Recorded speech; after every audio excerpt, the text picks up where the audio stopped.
I help you? I'd like to see the man in charge. He's in here.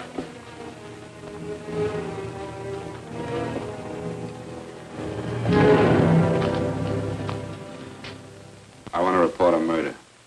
Sit down.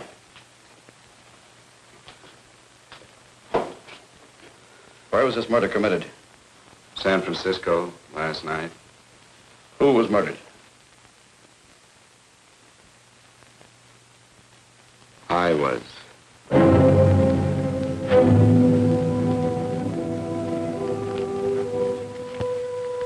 Well, do you want to hear me out or don't you, Captain? I don't have very much time. Your name Bigelow? Frank Bigelow? That's right. Answer the San Francisco APB. Send it direct to Inspector Bannon at Homicide. Tell him we found Frank Bigelow. Go ahead, Mr. Bigelow. Well, this involves some other people, Captain. A number of other people. You tell it any way you like. I live in a little town called Banning out on the desert. It's on the way to Palm Springs. I have a small business there. Paula? Yes, Mr. Bigelow. Give me a copy of Miss Hollis's 48 tax return, will you?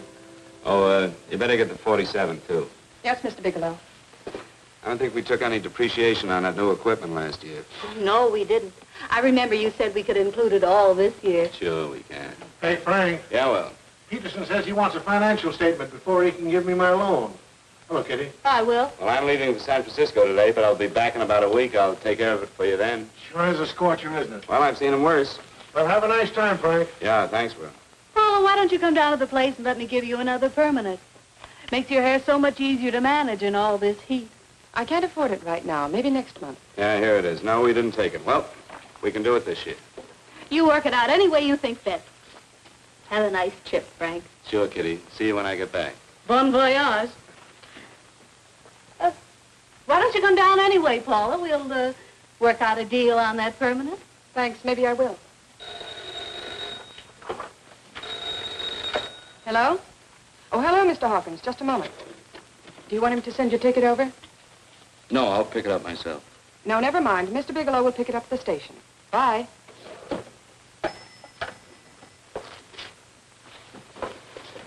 I want to go with you, Frank. Now, Paul, I'm just going on a little vacation. You know that?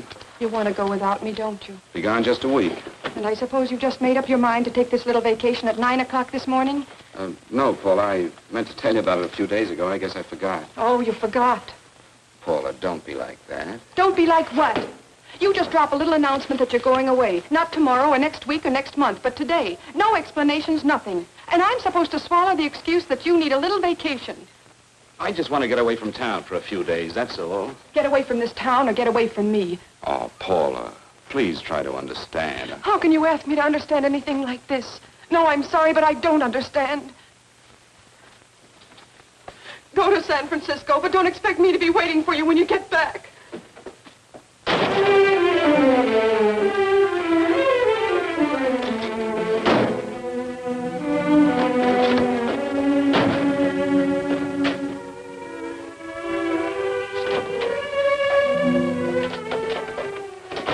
Paula, please, Paul. Come on, turn around, look.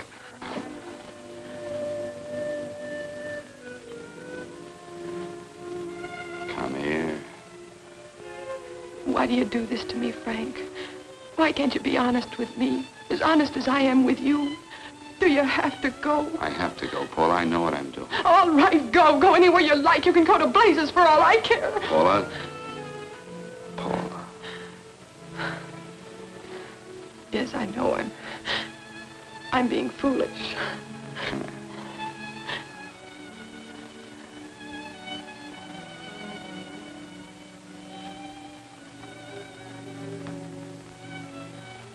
Come on, fix your face. We'll go down to Eddie's and have a drink. All right, why not?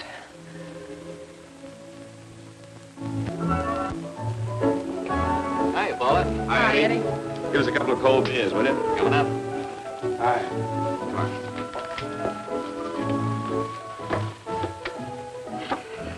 relief.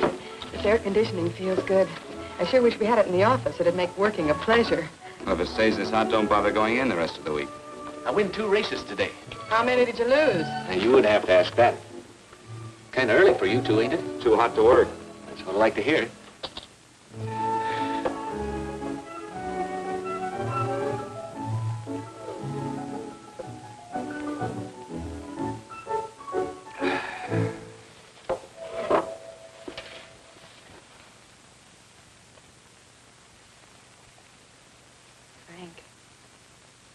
You'll take me with you, won't you?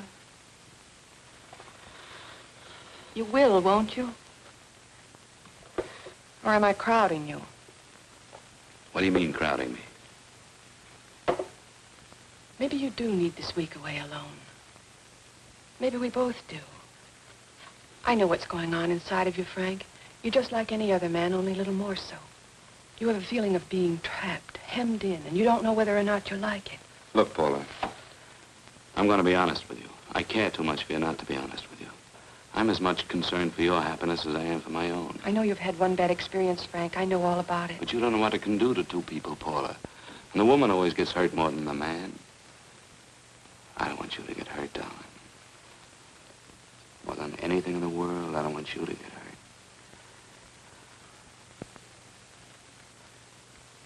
Want to hear some music? All right, Frank. Got a couple of nickels, Eddie? Yeah. This won't bother you, will it? No, next result doesn't come in for half an hour.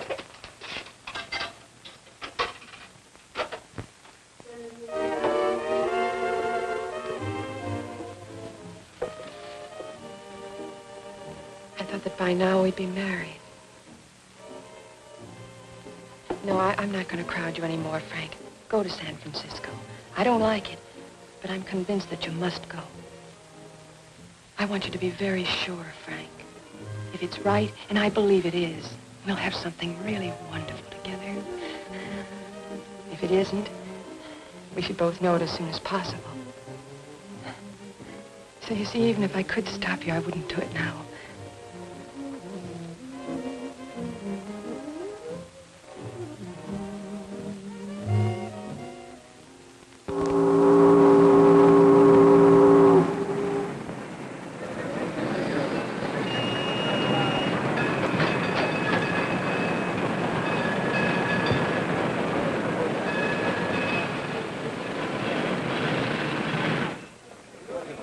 Yes, sir. My name is Bigelow. I have a reservation. Yes, sir.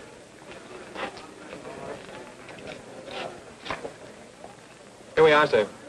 My name is Bigelow. I have a reservation. I have it, sir. It's a very nice room on the 6th floor, facing the bay.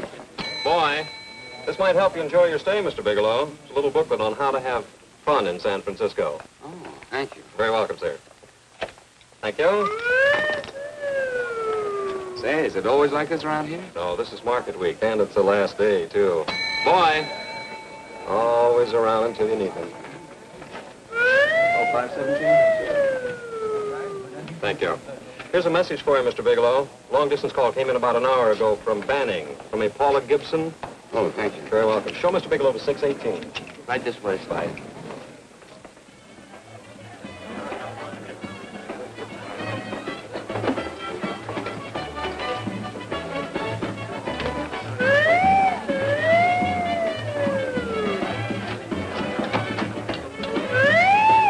Right this way, Mr. Bigelow.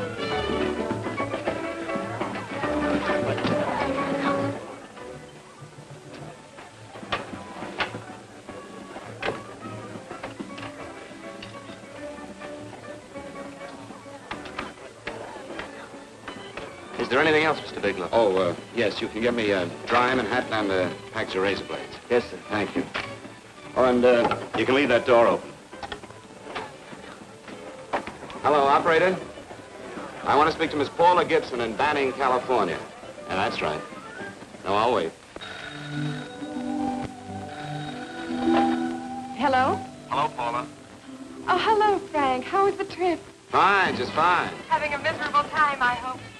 Well, I don't know. I just got in. What was that? Market week. The place is crawling with traveling salesmen. You know, Charlie Anderson found out that you went away and he asked me to go out with him. Oh, really? How did he make out? I'm considering it. Is that what you called to tell me? I'll have you know that this call is strictly business, Mr. Bigelow. Did a Mr. Phillips phone you? Eugene Phillips of Los Angeles. No. He will. He phoned the office 3 times today. Said that he wanted to get in touch with you immediately. He said it's most urgent and imperative that he reach you at once. What did he want? I don't know. But he sounded deep, dark, and mysterious and quite agitated about something. Phillips. Have we ever done any business with him? Not unless you've been keeping it a secret from me. I looked through all the accounts.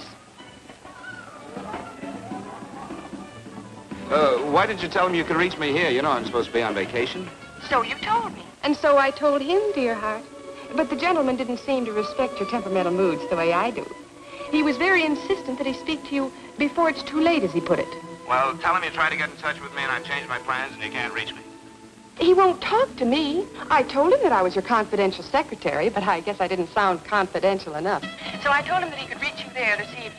Well, call him back. If it's as important as he says it is, he'll talk to you. Otherwise, he'll just have to wait until I get home. My, aren't we adamant this evening? All right, shall do. And Frank, Yeah? I don't quite know how to say this. Say what? Well, what I want to say is that there's nothing you can do that you ever have to feel guilty about. Oh. Sure. Thanks, Paula. I'll call you tomorrow. Right.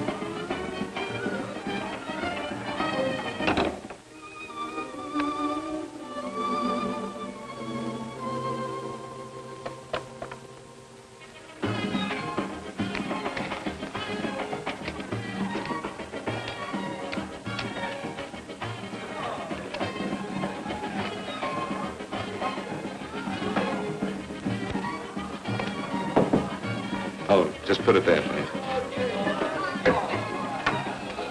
You can keep the change. Thanks very much. Say, how long has this been going on? Oh, it's been a madhouse all week, but they check out tomorrow. Oh? I thought you were with them. No, I'm just here on a vacation. Why does everybody come to San Francisco and tear loose? Excuse me.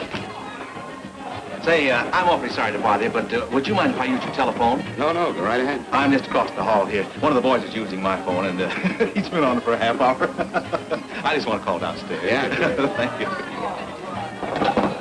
Room service, please.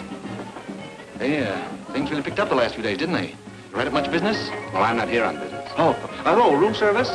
It's Mr. Haskell in 617. Yes, that's right. Would you send up 3 more bottles of bourbon and 2 scotch? Yes, that's right. Oh, and some more ice, too. Yeah. All right, thank you. You here all alone? Yes, I just got in town. Well, why don't you join us for a drink? Well, I don't want to barge in on your party. Oh, nonsense. It's not a party. Just a few of the boys entertaining some buyers. You know, the usual thing. A few drinks and some laughs. It's no party. Come on. Well, come on. All right. I know what it's like to be all alone in a strange city. I'm Sam Haskell. I'm Frank Bigelow. You think some of these guys never been away from home before? Yeah.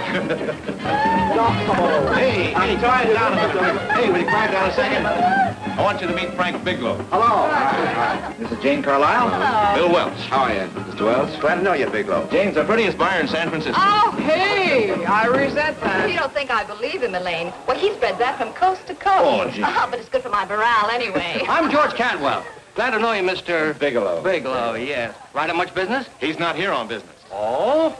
Well, Well, why don't you get the man a drink before he dies of thirst? how about a little bourbon? Well, that's fine. Bourbon it is. Of course, Mr. Wallace. In fact, yes, Mr. Wallace.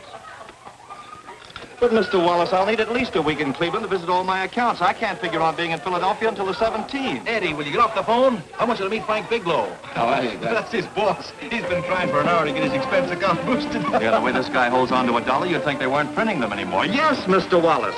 I'm leaving here the first thing in the morning. Yes, sir. Oh, keep your hips loose, Harry, like this. Oh, yeah. How's he doing?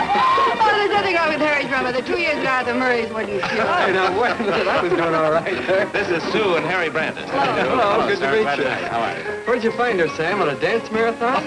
Bourbon. Really? Oh, thanks. Say, I'll bet you could do the rumba. Well, a little, but I'm kind of rusty. Anything would be an improvement after Harry. Oh, how do you like that? Well, here goes. Hey, you're good. Oh, my wife, she's a good dancer, isn't she, Bigelow? Oh, yeah. Fellas, I thought you were going to show us a good time tonight. Is this doing the town? That's right. We practically bankrupt our stores to buy everything you've got. Then you keep us in this hotel room. I agree. This is my last night to howl before I go back to being a dutiful housewife. Well, it looks like we're stuck, boys. This is where we blow all our commissions in one night. And you're coming with us, Bigelow. Oh, no, thanks. You run along. I've got to get unpacked and have dinner. Oh, no, you're not going to get away from me. Now that I found a man who can dance, I'm going to hang on to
Place you got here. Wait till they hit the pitch in about an hour. That's when they really go out of their minds.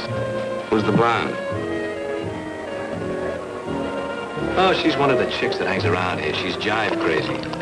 Come again? Oh, you ain't hip, pal. Jive crazy means that she goes for this stuff. Just between you and me, I don't get it either, but I gotta listen to it. They're all connoisseurs, music lovers. Me, I like Guy Lombardo. What's the matter with him? Oh, he's flipped. The music's driving him crazy. Come down, Jack. Oh, don't buy me, man. I'm being light. Is the blonde alone? Oh, sure, society. She always comes in alone. Drives a big convertible, wears a mink coat, but knows everybody. But she always comes in alone. Thank you. I wanted to kiss you. I tried to... Give me another blast, Leo. When you... What's your story, Jeannie? Easy.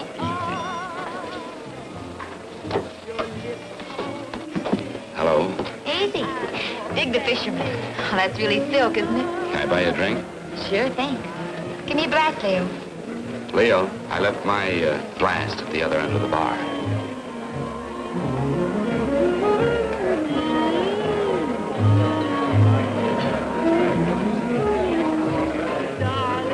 My name is Jeannie. What's yours? Frank? I've never seen you here before, Frank. Well, I've never been here.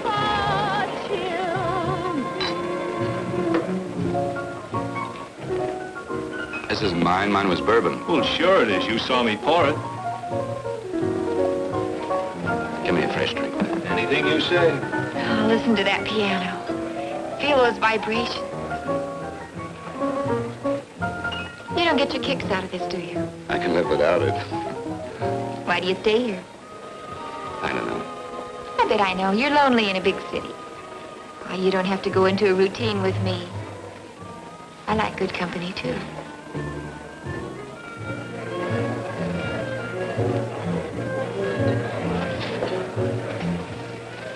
Say, there are some people there I want to avoid.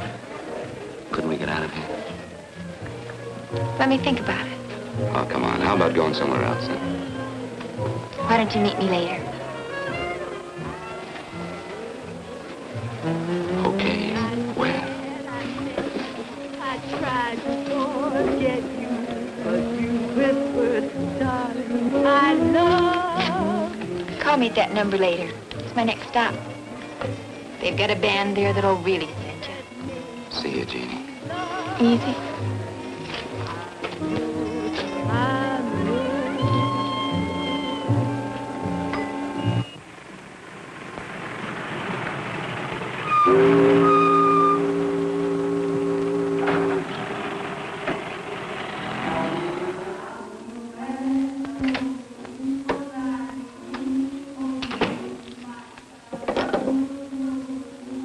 Never mind, operator.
Room service, please.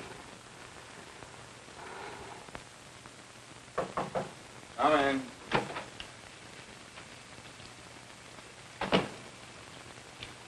Be right with you, waiter. Yes, sir. Rest well, sir? Yeah, sure. May I? Go ahead. It's on there for you. Thank you, sir. Would you like anything else? Oh, thank you, that's all. Waiter, Yes, sir. take this away. Is there anything wrong, sir? No, just take it away. I don't even want to look at it. Are you all right, sir? Yeah, sure. All right, I just had too big a night, I guess, that's all. Need some fresh air. Of course. Thank you, sir.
Lungs in good condition. Blood pressure normal. Heart fine. Well, it's a good thing everybody isn't like you, Mr. Bigelow. Put us doctors out of business. I'm glad to hear it, Doctor. I was a little worried. Don't let a little bellyache worry you. Could be just the change of climate. Well, it isn't exactly an ache, Doctor. It's kind of hard to describe the feeling. Maybe it was the drinks I had last night. I might have mixed them too much, huh? Let's have another look at that throat.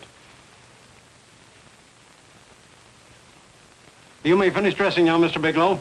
I want to get the results of those tests we took. Thank you, Doctor.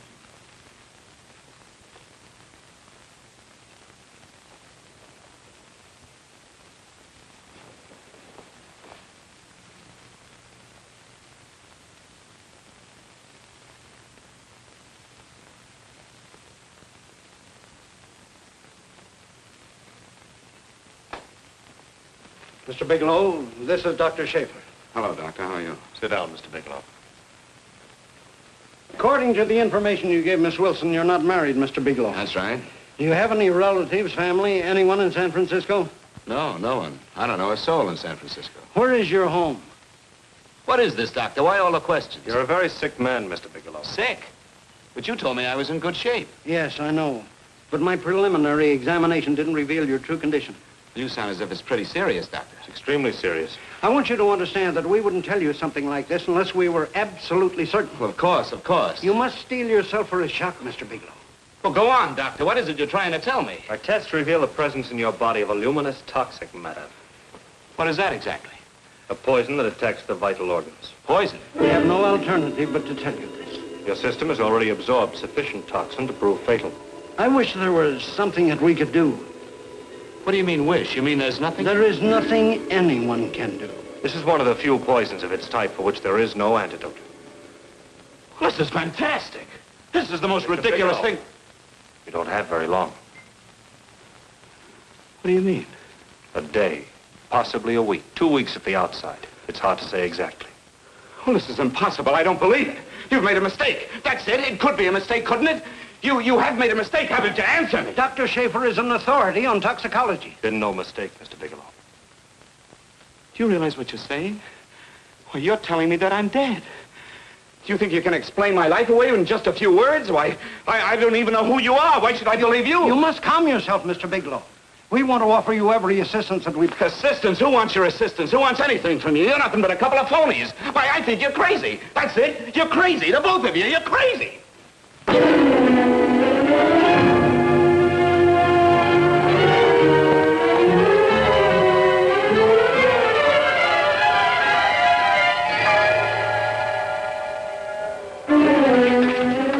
Where's the doctor? You just come in. Come on, tell me. Where's... Doctor, go through the big before you come Get out of here. here. Doctor. What's the trouble here? What's the matter with you? Doctor, I want you to examine me for luminous poisoning. Come right in here.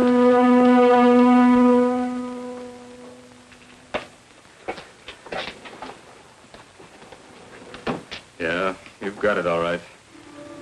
Your system has already absorbed it. Are you sure, Doctor? Are you absolutely certain? Couldn't there be some mistake?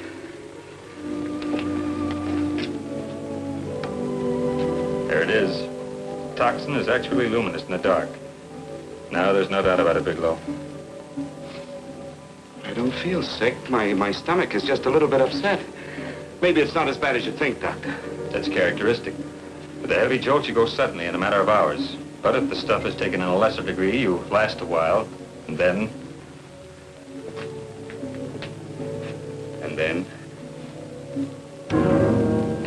Give it to me straight, Doctor.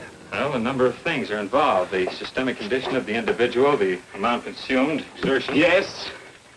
You won't feel too badly for a while. Then it will happen suddenly. A day, 2 days, a week at the most.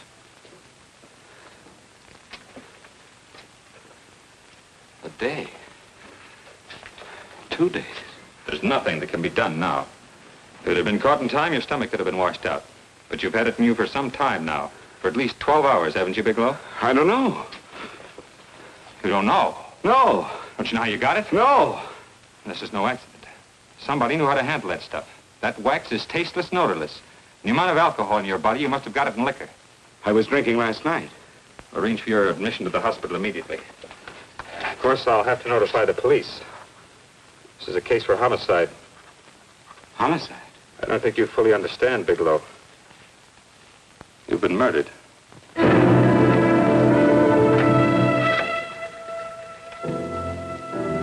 Get me police headquarters, please. Homicide Bureau.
Open up. Open this door, I tell you. Open it up or I'll break it down. Where are those men? Where are those men who were here last night? I don't know. There are no men here. Please go away. Don't lie to me. Where are they? Mister, this lady just checked in. Those men aren't here no longer. They checked out the hotel early this morning. Checked out? Please go away. I'm sorry. I'm terribly sorry.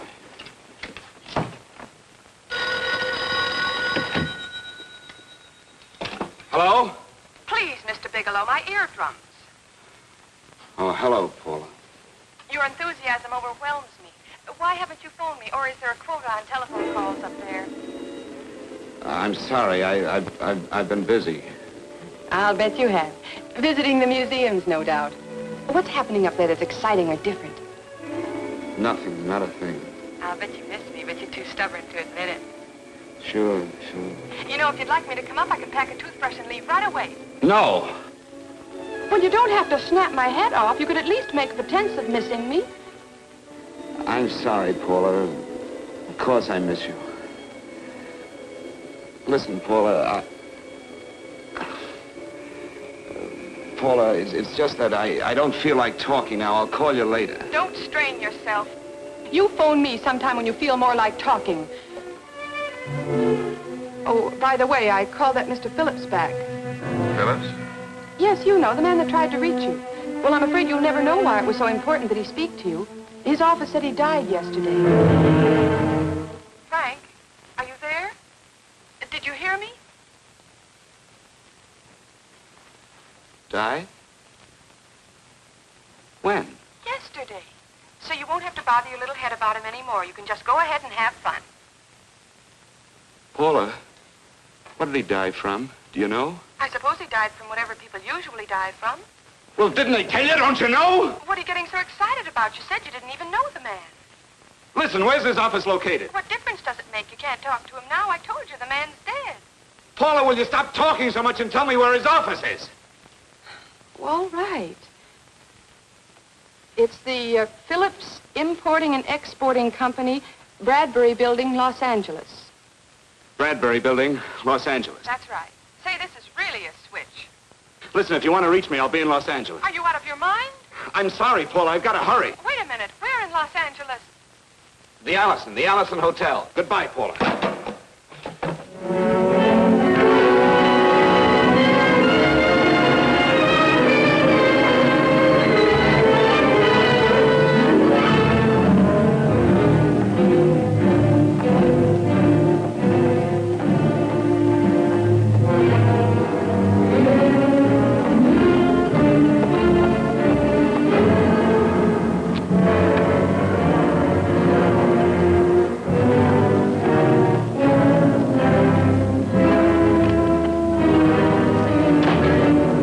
Someone in charge here. What is it in regard Well, it's to? a personal matter. It's quite urgent. Perhaps Mr. Halliday can help you. Who's he? He's our controller.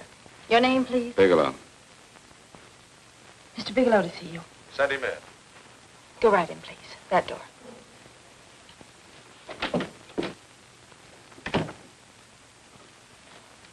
Mr. Bigelow? How are you, Mr. Halliday?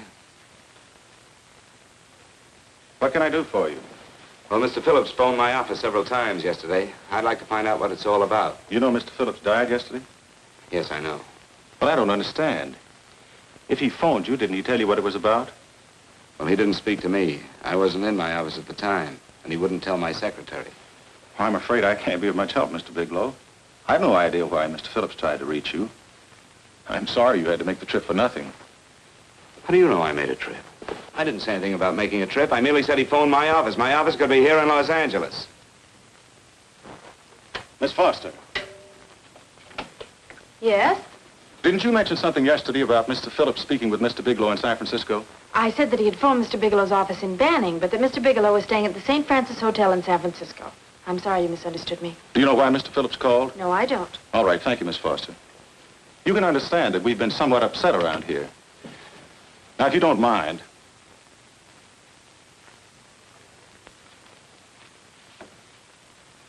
Did Mr. Phillips have a wife, family, anyone that could help me? you can't intrude on people at a time like this just to satisfy some curiosity. It isn't just curiosity. Then I suggest you wait a week or so. I can't wait. Well, I'm sorry you'll have to. Well, there's always a phone book. You're a pretty aggressive fellow, Bigelow. Are you quite sure that this is as important as you make it appear to be? It's important. Mrs. Phillips lives at the Sunset Arms Apartments. Thank you. I needn't tell you she's under a strain. I suppose you're capable of using a little more tact with her than you demonstrated with me. I think I can handle it. By the way, what was the cause of Mr. Phillips' death? Suicide. He leaped from the balcony of his apartment.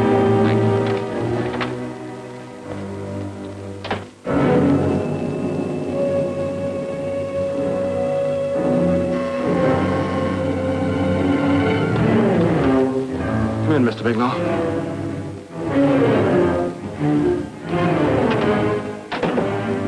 I'm Stanley Phillips, Eugene's brother.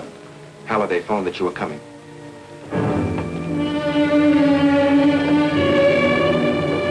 This is my sister-in-law, Mrs. Phillips. I'll try to make this as brief as possible, Mrs. Phillips. I'm afraid I can't be of any help to you, Mr. Bigelow. I haven't the slightest idea why my husband wanted to speak to you. I guess Halliday covered just about everything. Did your husband ever mention anything about me, Mrs. Phillips? Anything at all? No, I can't recall Eugene ever having mentioned your name.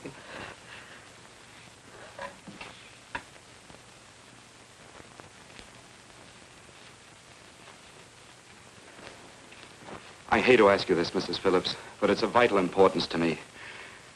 Do you know why your husband committed suicide? Oh. You're certainly not the most diplomatic person in the world, are you, Bigelow? Were you a friend of my brother's? I never met him.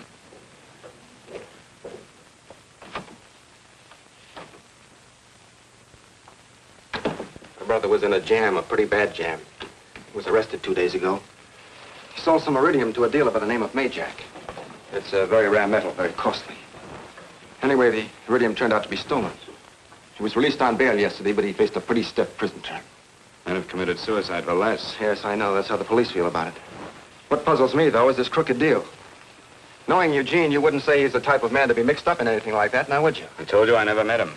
That's right, so you did. Now, what's this all got to do with you, Bigelow? I don't know.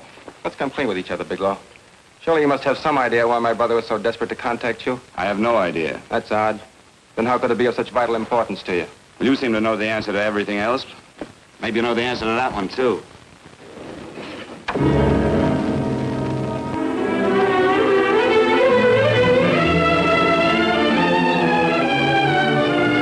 There's a message here for you to call operator 82 at Fanning. Oh, thank you.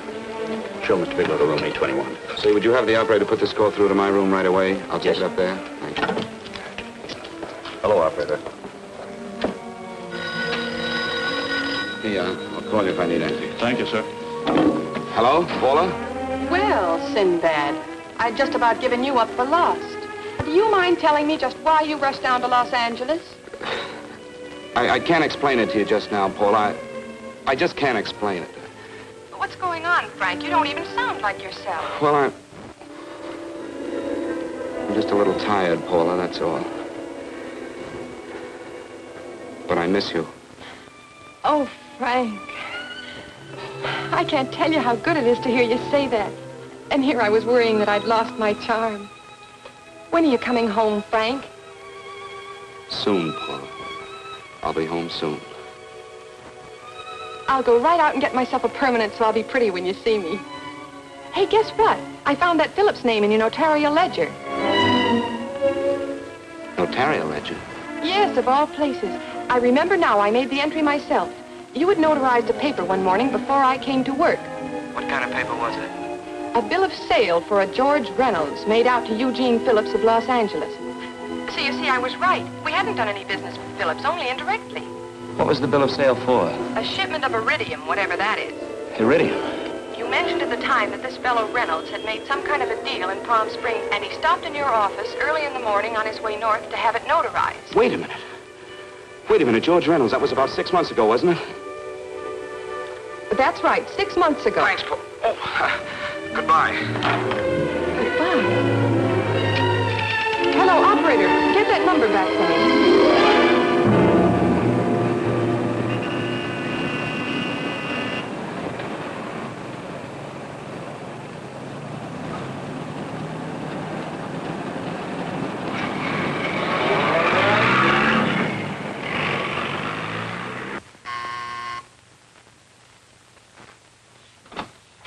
I've got to talk to you, Mrs. Phillips. Please, go away. I want to be left alone. But I found out why your husband wanted to see me. It was in connection with a bill of sale. Come in. Thank you. What do you know about a man named George Reynolds? George Reynolds? Yes.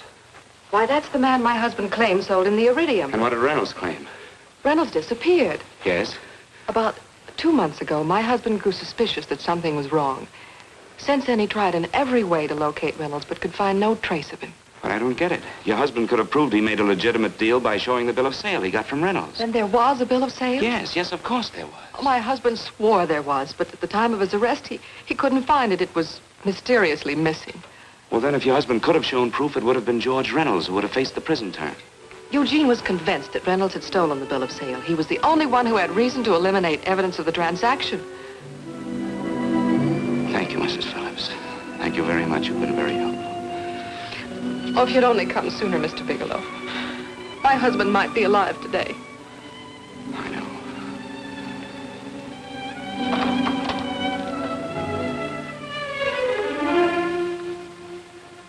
The only thing that puzzles me, Miss Phillips, is that you haven't asked how I knew there was a bill of sale.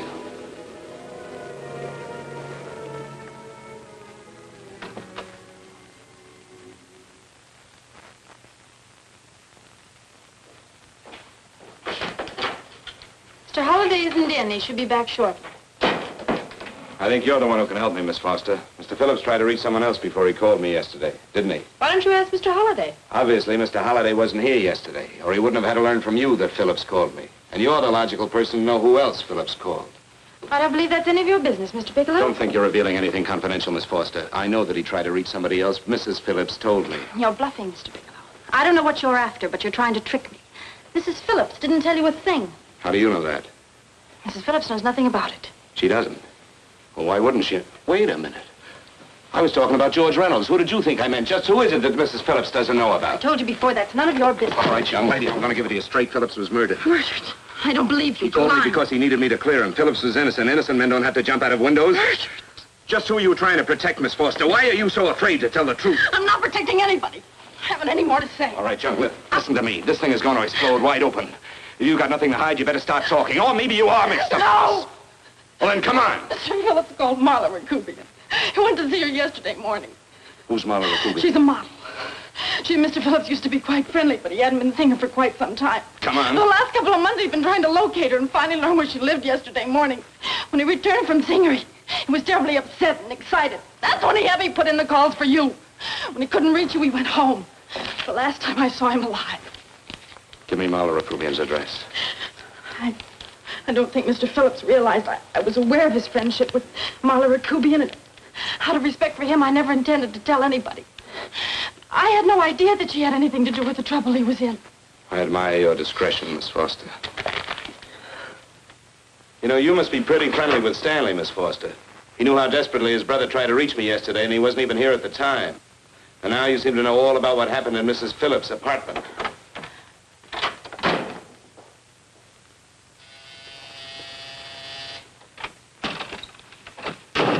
Miss Rakubian? Yes?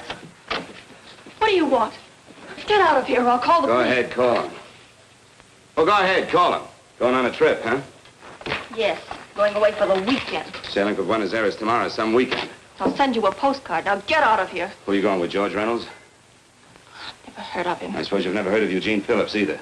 Just who are you? What do you want? Never mind who I am. Where's Reynolds? I told you I don't know him. Now will you get out of here and leave me alone?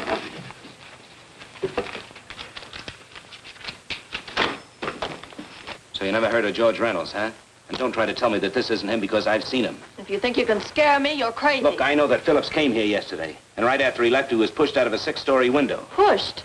Phillips committed suicide. Your playmate Reynolds murdered Phillips. Then he went up to San Francisco to get me. Because I knew about a certain bill of sale. I don't know what you're talking about. You're in this right up to your pretty little neck. I'm not mixed up in anything. Get your hands up. Drop that picture on the couch. Turn around.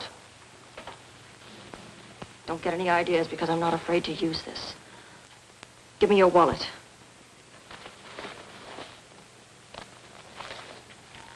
Frank Bigelow, Hotel Alex.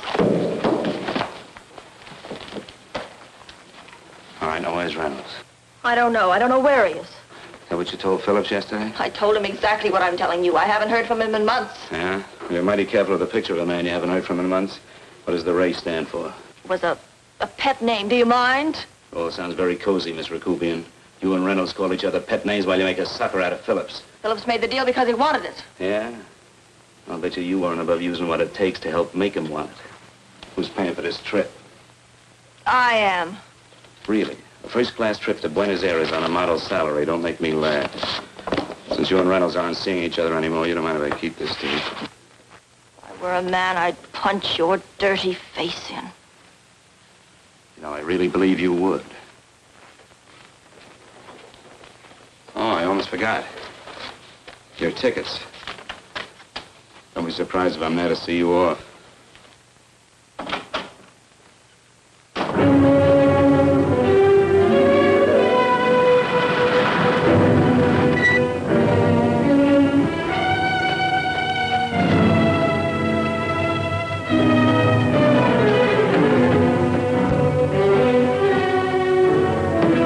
Angelo. Angelo! Oh, Angelo.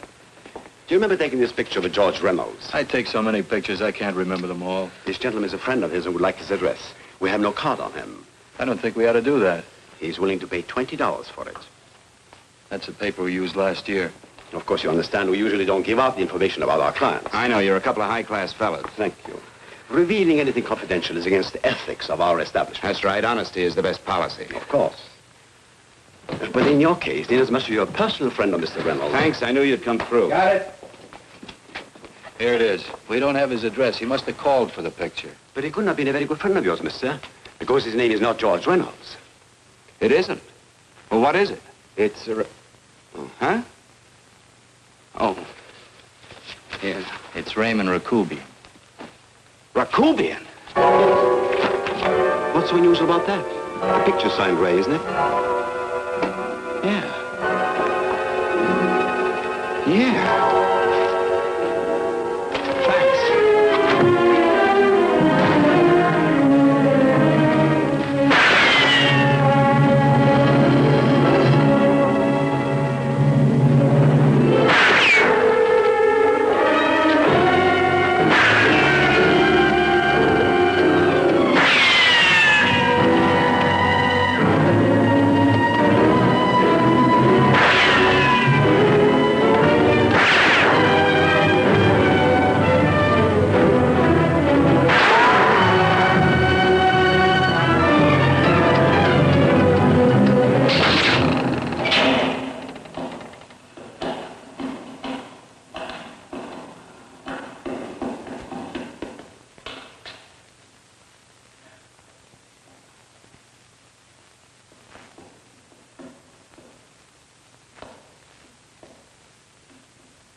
Your lips cold and tender, then I thought that maybe love.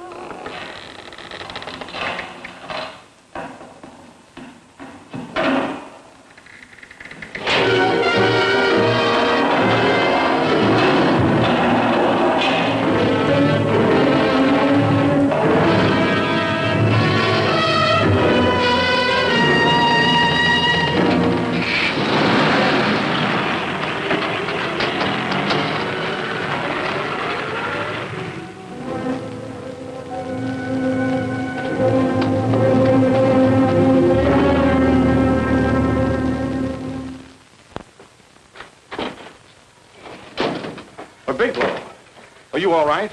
Can I get you anything? No, thanks. Do you know this man? No? No, I don't think so. Are you sure you've never seen him? I'm quite sure. Does the name Raymond Rakubian mean anything to you? No, I never heard of him. Why?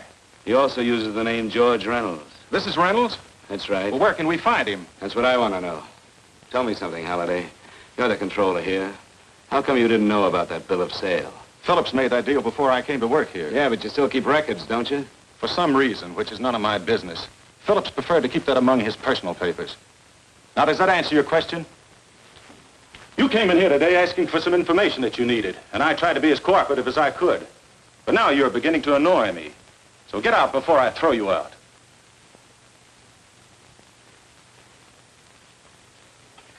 You know, you really frighten me.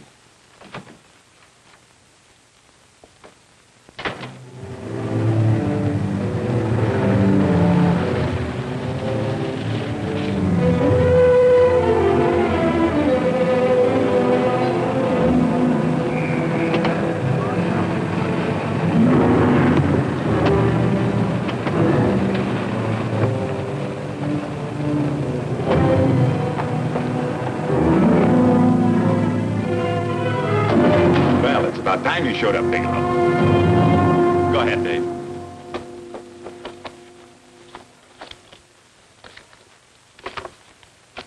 Real cute, ain't you, Bigelow?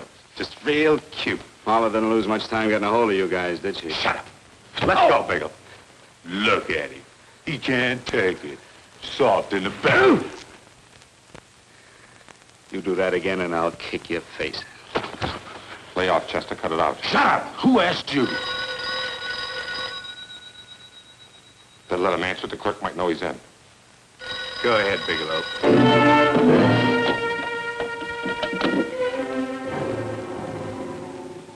Hello? Frank. Frank, why did you hang up on me? I've been trying to get you for hours. I'm sorry, Paula. I was in a hurry. Well, don't be in such a hurry this time. You didn't give me a chance to finish what I had to say. What's the pain? I wanted to tell you that McGowan was in hollering his head off because you didn't go over the books. Tell McGowan to get another auditor. Sure. Sure, I'll just do that little thing and lose the best paying account we've got. Do as I tell you, Paula. Frank, are you drunk? Paula, how much we got in the bank? About $2,200. Draw it out tomorrow. Sure. Then what do? Skip town without paying our bills? Forget the bills. You know that coat you always wanted? Buy it. You are drunk. You know, if I didn't have such a good character, I'd be tempted to take advantage of your intoxicated state, Mr. Bigelow. I'm not drunk, Paula. Well, then don't tell me that one day away from me can affect you this way. Cut it short. Paula, Yes? I'm sorry I left you.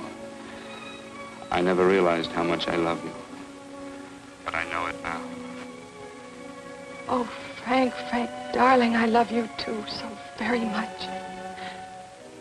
Please come home. I miss you terribly. I said cut it short. I'd just love to let you have it, Bigelow. Let's go, Chester. This guy's kept us waiting long enough now. Walk in front of me, Bigelow. And keep your mouth shut. If you so much as look cross-eyed at anybody, I'll blow the back of your skull out.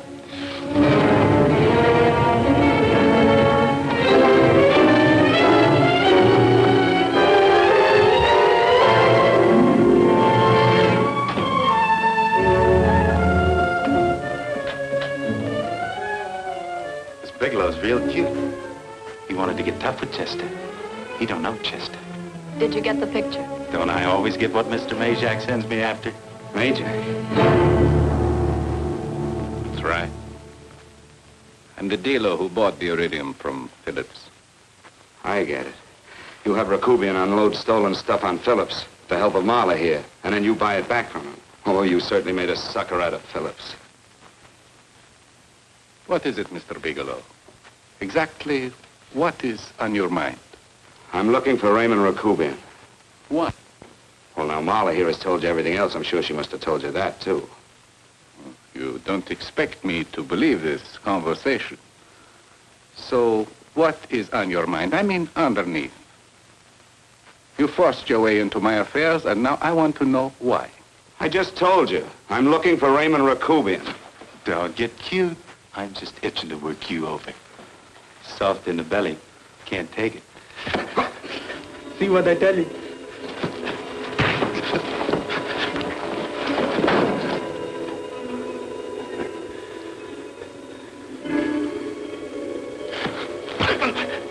Can't do that to Chester. I'm gonna blow your guts out. Easy. Lay off, Chester, not now. Look at him. He's so scared of Chester, he'd talk now. He's not afraid, Chester.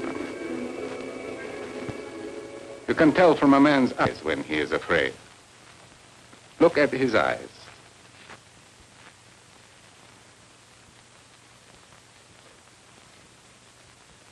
Oh!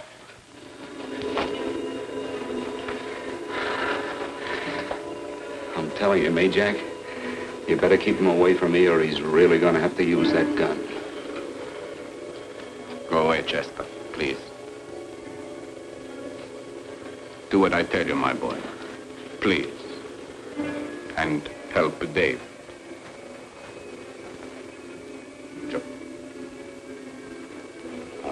Your He's an unfortunate boy. He's psychopathic. He's unhappy unless he gives pain. He likes to see blood. Come with me, Mr. Bigelow.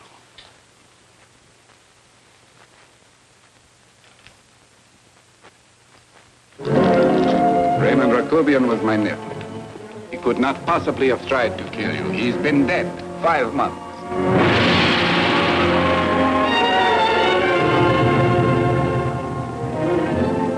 I'm afraid you have been sidetracked.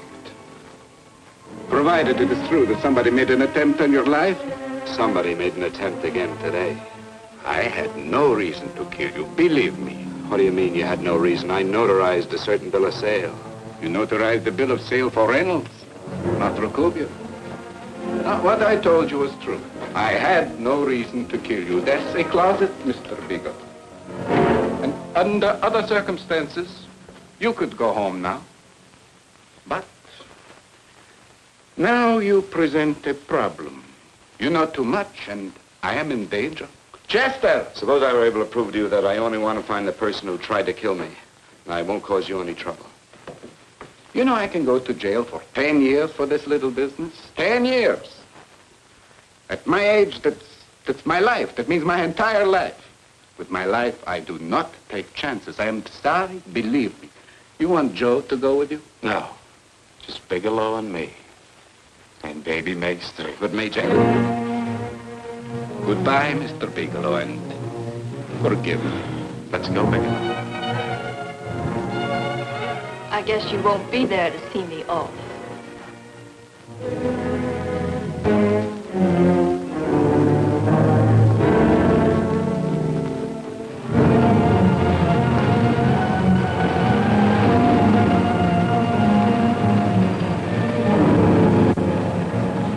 Tried to make a boob out of me in front of Major. Shouldn't have done that, Bigelow. I don't like that. I'm going to enjoy this, Bigelow. I've done jobs like this before. I knocked off guys I could like. But I don't like you, Bigelow. I never liked that puss of yours from the minute I seen it. Yeah. I'm going to enjoy this.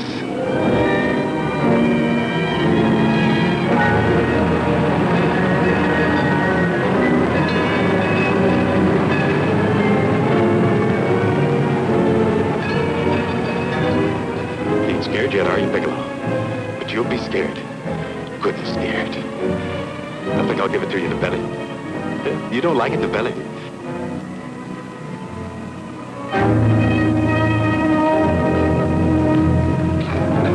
Good. Try it. I'd just love you to try it, Bigelow. Why don't you try it?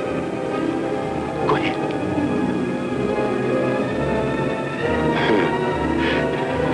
Didn't have the nerve, did you, Bigelow? Yeah. I think I'll give it to you right in the belly.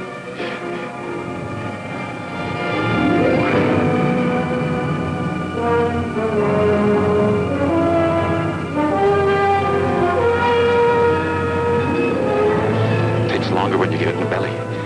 It's nice and slow. That's the way I want to see you go, Bigelow. Nice and slow.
right. Yes, I'm all right, Paula, but what are you doing here? How did you get here? Freddie Ross threw me down. I had to come. I had to see you. You shouldn't have come, Paula. You shouldn't have. What is it, Frank? You're in some kind of trouble. I know it. Look at you. You're a sight. Your clothes look as if you've slept in them. Are you ill? You are. You're feverish. I'm all right, Paula, and I'm not in any trouble, believe me. You're lying, Frank. Right after I spoke to you, I got a phone call from the San Francisco police. They asked if I knew where you were. You didn't tell them anything, did you? Of course not. It was the homicide detective that called. What is it, Frank? If you're in any kind of trouble, you certainly can trust me. Look, I'm not in any trouble with the police, Paula, believe me. But you can't stay here. You've got to go back to Banning right away. No, I won't go, Frank. I won't. I'm staying here with you. Paula, it's better that you go back, believe me. Why? What's this all about? What have you got to do with this Phillips and Reynolds? Phillips was murdered. What could that possibly have to do with you? All you did was notarize a paper. You've notarized hundreds of papers. I know. All I did was notarize one little paper out of hundreds. Frank, you frighten me. You don't even act like yourself. I know that you're in trouble, that something is wrong, that you're in serious trouble. You frighten me, Frank. Oh, don't be frightened, Paula. Don't ever be frightened of anything again. Will you promise me that? I love you so much, darling, more than you seem able to understand. Oh. I never really knew happiness until I loved you. Sometimes when I used to be afraid that you weren't sure how you felt, I tried to hold back, but I couldn't. Losing you would have been losing everything. There would have been nothing left. Don't, Paula, don't. Now I'm afraid again. Somehow I feel that I'm going to lose you, but there's nothing I can do about it. I feel so helpless. You're leaving me out of something. Tell me, Frank, what is it? Give me a chance to fight back. Just give me a chance, please. You do love me, don't you? Oh, yes, Paula, I love you. I never was more certain of anything in my life. I wasn't sure before. I was a little blind, I guess, but believe me, I'm sure now. Can you understand that, Paula? I understand. A man can be like that, Paula. Something has to happen. It can be a big thing or a little thing, but it can make him realize how much someone means to him, how much he really loves her. Oh, and I love you, Paula. More than I ever thought it possible to love anyone in the world, I love you. Then why won't you tell me about this trouble you're in? Why won't you try to let me help you? You can't help me, Paula. You don't want my help. Oh, Paula, there's nothing you can do. Will you believe me? So will you please go home, please? No, Frank. I won't go. I know you're in trouble. I can't leave you like this. All right, Paula, look, wait for me in the lobby of the hotel, and I'll be back for you soon, I promise. You promise? You're yes, sure? Paula, I promise. Is that a new outfit? Yes. Oh, it's beautiful.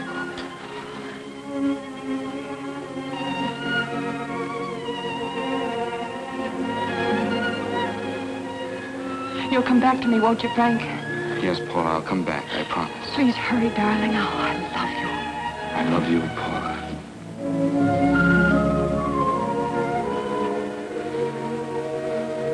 Goodbye, Paula.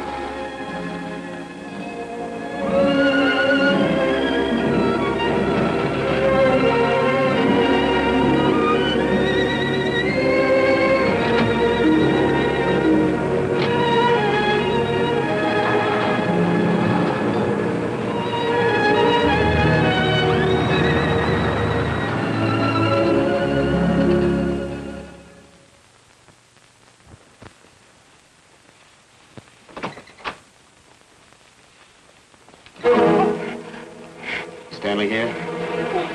You sure? All right, get in there. Now get Stanley on the phone. Tell him to come over here right away. Use any excuse you want. What are you going to do? What was Stanley going to do when he used me for a clay pigeon today? I don't know what you're talking about. Don't act innocent with me. I fell for that once. I don't know what you mean. I told you everything you wanted to know this morning. Yeah, you told me just enough so I'd get sidetracked and wouldn't know that Stanley was the one I was after. Stanley? Oh, no. You and Stanley have been together on this from the start. Now, come on, get on that phone and call him. Don't let him know I'm here. Bigelow.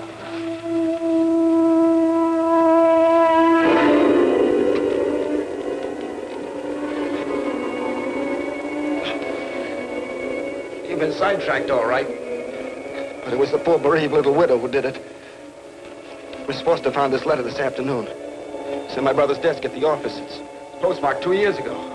It isn't exactly the kind of a letter that a married woman gets from a casual friend. I'm sure my brother wasn't aware that they were so well acquainted when he hired Halliday. What's the matter with him? right since dinner. Where did he have dinner? At Mrs. Phillips' apartment. Halliday was there, too, and Stanley confronted them with that letter. Did you have anything to drink? Yes, why? How long ago? Half an hour ago, just before I came here. Miss Foster, get on the phone, call the emergency hospital. Have them get an ambulance over here right away. What? Tell them to prepare a stomach wash for luminous poisoning. Luminous poisoning? Come on, do it, I tell you. You may still have a chance to save his life. Go on!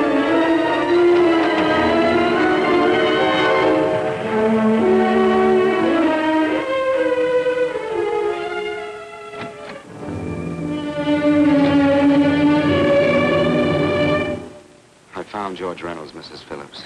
He's been dead for 5 months. Then he didn't steal the bill of sale. No, he didn't. But you could have stolen it. How dare you? You knew who I was when I came here today. But you were surprised to see me alive, weren't you? But I'm not alive, Mrs. Phillips. Sure, I can stand here and talk to you. I can breathe and I can move. But I'm not alive. Because I did take that poison. And nothing can save me. What are you going to do? If I kill you now, I have nothing to lose. No, you've got to listen to me. You've got to give me a chance. But I didn't have a chance. It was Halliday. Believe me, it was Halliday. He made me steal the bill of sale. He planned everything. What about this letter? Your husband knew about you and Halliday. He found it only yesterday. He accused Halliday. They fought, and Halliday pushed him over this balcony. And why me? Why did he want to kill me? Because you could have proved there was a bill of sale, that my husband had no reason to commit suicide. Halliday was desperate. After he killed my husband, he found out about the phone calls to you. He thought you spoke to him, that you knew enough to involve him.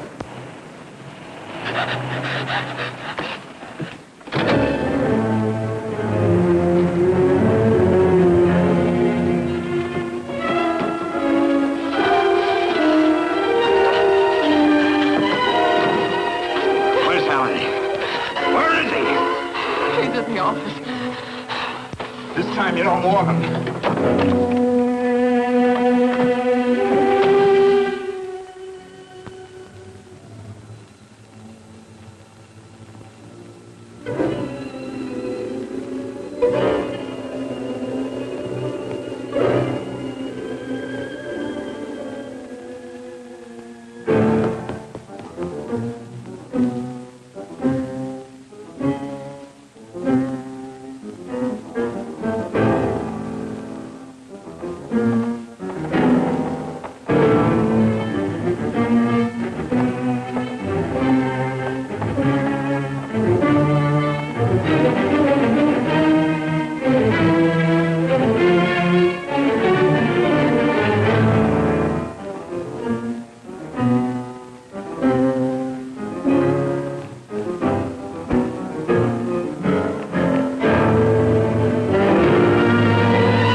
break it up. Move along now. Let's get going. Come on.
All I did was notarize a bill of sale. But that piece of paper could have proven that Phillips didn't commit suicide. He was murdered. And that's why Halliday poisoned me.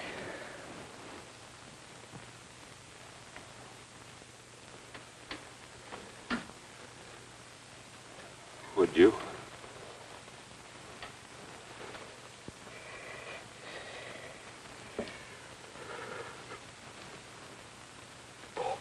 Paula.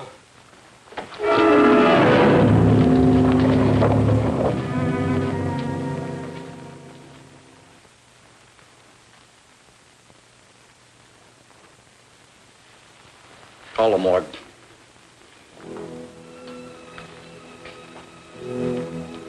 Johnson, you go to the Allison Hotel. Find Paula Gibson. Don't tell her anything. I'll break it to her.